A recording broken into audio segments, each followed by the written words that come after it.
మనం చదువుకున్న వాక్యంలో ఆయనతో నీవు సహవాసం చేసిన ఎడల నీకు సమాధానము కలుగును, అలాగున నీకు మేలు కలుగును అని చెప్పి మరి వాక్యం చెప్తుంది.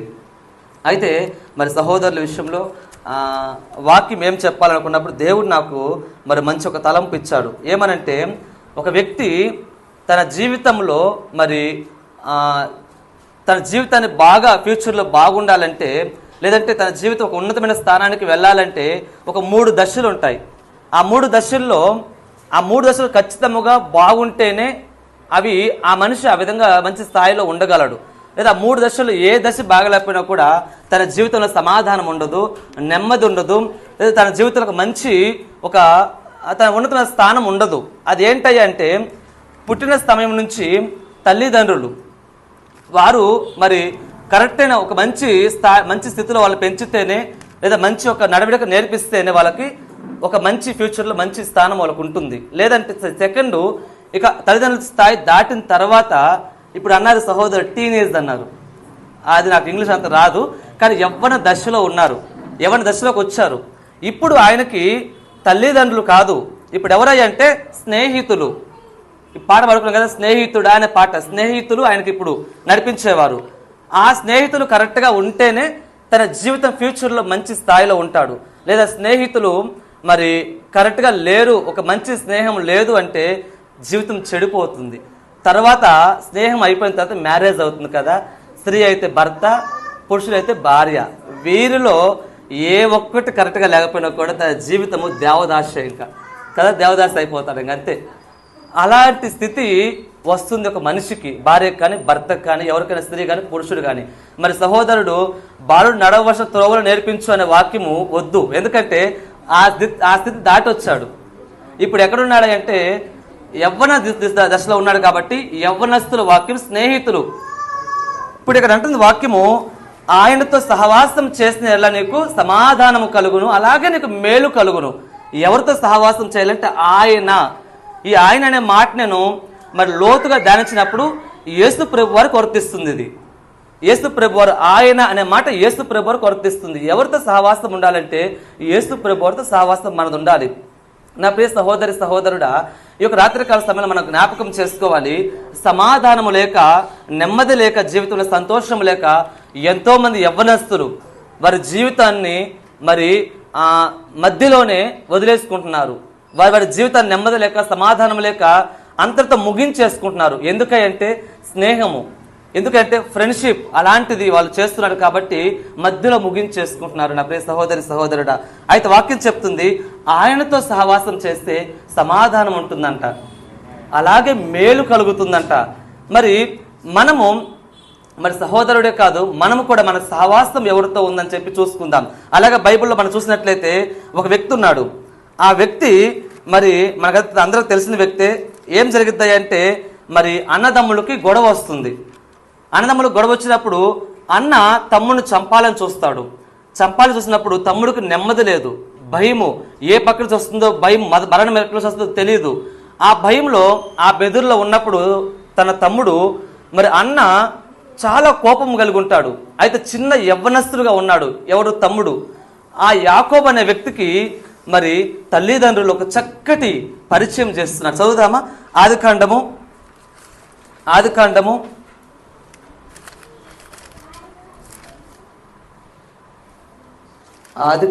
ఒక్క నిమిషము, 28వ అధ్యాయము 28:4 వచనము. ఆయన నీకు అనగా నీకును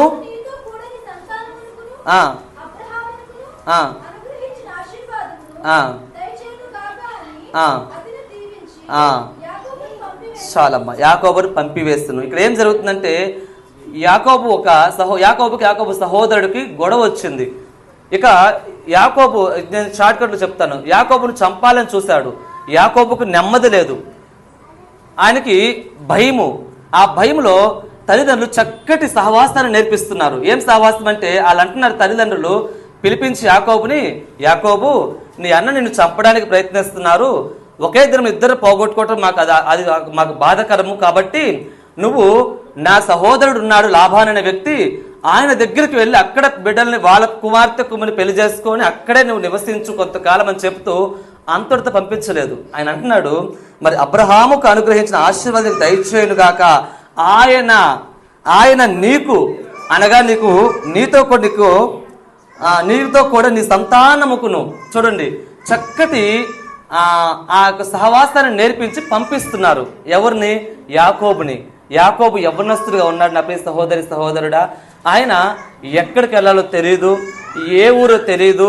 ఇప్పుడు అనుకుంటాం మనము గూగుల్ మ్యాప్ కొట్టంగానే మా ఊరు చిన్న పల్లెటూరు మాది, ఆ ఊరు కొడితే ఇక్కడ నేను ఎక్కడ ఏ రూట్లో వెళ్ళాలో కూడా మాకు చూపిస్తుంటుంది. కానీ యాకోబు తెలియదు లాబాను వాళ్ళ ఊరు ఎక్కడని. ఆ యొక్క విన్న మాటను బట్టి వెళుతూ తీర్మానం తీసుకుంటాడు, దేవుడితో మాట్లాడతాడు. ఇంకా తల్లిదండ్రుల సహవాసం లేదు, తల్లిదండ్రులు విడిచిపెట్టేస్తారు. ఇంకా అన్న సహవాసం లేదు, అన్న కూడా చంపాలని చూస్తున్నాడు ఈయన చేసిన తప్పును బట్టి. తప్పు ఈయనదేమి లేదు పాపం, పేరుకు మాత్రం మోసగాడు అంతే, పేరులో మాత్రం మోసగాడు. ఆయన మోసగాడు కాదు, లోతుగా ధ్యానిస్తే అర్థమైద్ది. అయితే ఇది మన టాపిక్ కాదు. అయితే ఆయన వెళుతున్న మార్గంలో దేవునితో కనెక్ట్ అవుతాడు, దేవునితో సహవాసం చేయడానికి ఇష్టపడతాడు. ఈ తల్లిదండ్రులు నేర్పించారు కదా సహవాసము, అదే పరిచర్య తీసుకొని ఆ పరిచయతోటి దేవునితో సహవాసం చేసి దేవునితో ఒక ఒప్పందం చేసుకుంటాడు. నీవు నన్ను ఈ దేశానికి మళ్ళీ నన్ను తీసుకొస్తున్న తండ్రి వద్దకి, నీకు నేను నాకు ఇచ్చిన ప్రతి ఒక్క దాంట్లో 10వ భాగం నీకు ఇస్తానని చెప్పి మొక్కుకొని ముందుకు వెళ్తాడు. అయితే ఈయనే మోసగాడని మనం చూస్తాం కదా, మనము ఈయన కంటే కూడా మోసగాడు ఉన్నాడు. ఆయన కంటే మోసగాడు లాబాను మేనమామ. ఆయన మేనమామ అయితే ఆయన వెళ్ళినప్పుడు అన్ని విషయాలు కూడా మోసం చేస్తాడు. అది చదువుకుంటున్నప్పుడు చక్కగా అసలు అది ఎంత బాగుంటుంది స్టోరీ, యాకోబు స్టోరీ అంతగా బాగుంటుంది. నేను చదివినప్పుడు పదే చదవబుద్ది ఆ యాకోబు స్టోరీ. అంటే ఎన్నిసార్లు పాపం యాకోబుని యవ్వనస్తుడుగా వచ్చాడు, రాగానే చూస్తాడు, ఆహా యవ్వనస్తుడు దొరికాడు, ఇంకా పనికి బాధ లేదు, ఇక దేనికి బాధ లేదని చెప్పి దొరికాడని చెప్పి ఎంచుకుంటాడు. అయితే వివాహం విషయంలో మోసం చేస్తాడు, జీతం విషయంలో మోసం చేస్తాడు. ఆయన అంటాడు యాకోబు, 10 మార్లు నన్ను మోసం చేస్తాడు మీ తండ్రి అని చెప్పి మాట్లాడతాడు. అయితే అన్ని మార్లు మోసం చేస్తున్నా కూడా ఈయన పరిచయం ఎవరితో ఉంది, ఈయన సహవాసం ఎవరితో ఉందంటే దేవుని సృష్టికర్త అయిన దేవునితో ఉంది. ఇది లాబానుకు తెలియదు, ఈయన ఒక్కడినే చూస్తున్నాడు. కానీ ఆయన ఇప్పుడు చదువుకున్న నిజమైన స్నేహితుడు ఎవడయ్యా అంటే దేవునితో సహవాసం ఉంది. కాబట్టి ఈ లాబాను ఆయన ఏమీ చేయలేకపోయాడు. భయముతోటి బెదురుతోటి నెమ్మది లేని జీవితంలోని ఆ పారిపోయిన యాకోబుని మరలా సమస్తాన్ని సంపాదించుకొని దేవుడు మళ్ళా తన స్వదేశానికి రావడానికి దేవుడు తీసుకొని మళ్ళీ వెనుకకు తిరిగి తీసుకొస్తాడు. ఏ విధంగా తీసుకొస్తాడో తెలుసా?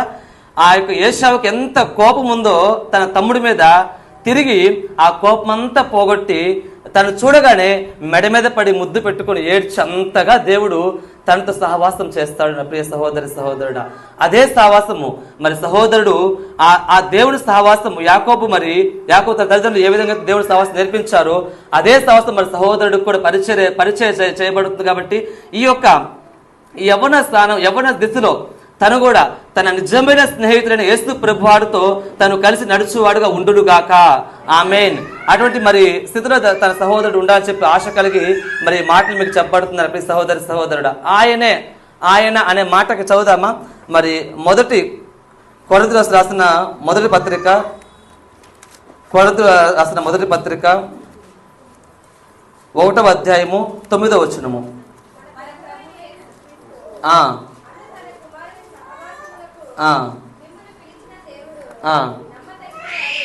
చాలమ్మా. మన ప్రభు అయిన యేసుక్రీస్తు ఆయన సహవాసానికి మిమ్మల్ని పిలిచిన దేవుడు నమ్మదగిన వాడు. ఆయన అనే మాటకి ఇక్కడ మనకి క్లియర్ అయిపోతుంది. ఎందుకంటే ఈ సహవాసం ఎవరితో ఉండాలంటే ఆయనతో ఉండాలి. ఆయన యేసు ప్రభు వారితో మన సహవాసము ఉండాలని చెప్పి వాక్యం చెప్తుంది. సహోదరుడు కూడా మరి యవ్వన దశలో ఉన్నారు కాబట్టి ఆయన సహవాసము, కానీ ఆయన స్నేహము మరి మనము చెప్పాలంటే ఒక మాట, మనము మంచి వాళ్ళమా చెడ్డ వాళ్ళమని తెలుసుకోవాలంటే మన ఫ్రెండ్షిప్ని బట్టి తెలిసిపోద్ది. మన ఫ్రెండ్ ఎలా ఉంటే మనం అలా ఉంటాము, మన స్నేహము మన ఫ్రెండ్ ఎలా ఉంటే అలా ఉంటాము. 6 నెలలు ఫ్రెండ్షిప్ చేస్తే వాళ్ళు వీళ్ళు అవుతారని చెప్పి లోకానికి ఒక మాట ఉంది, కరెక్ట్ కదా?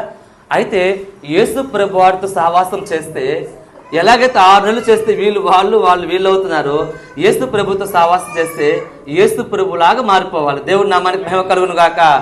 యేసు ప్రభులాగా మారిపోవాలి.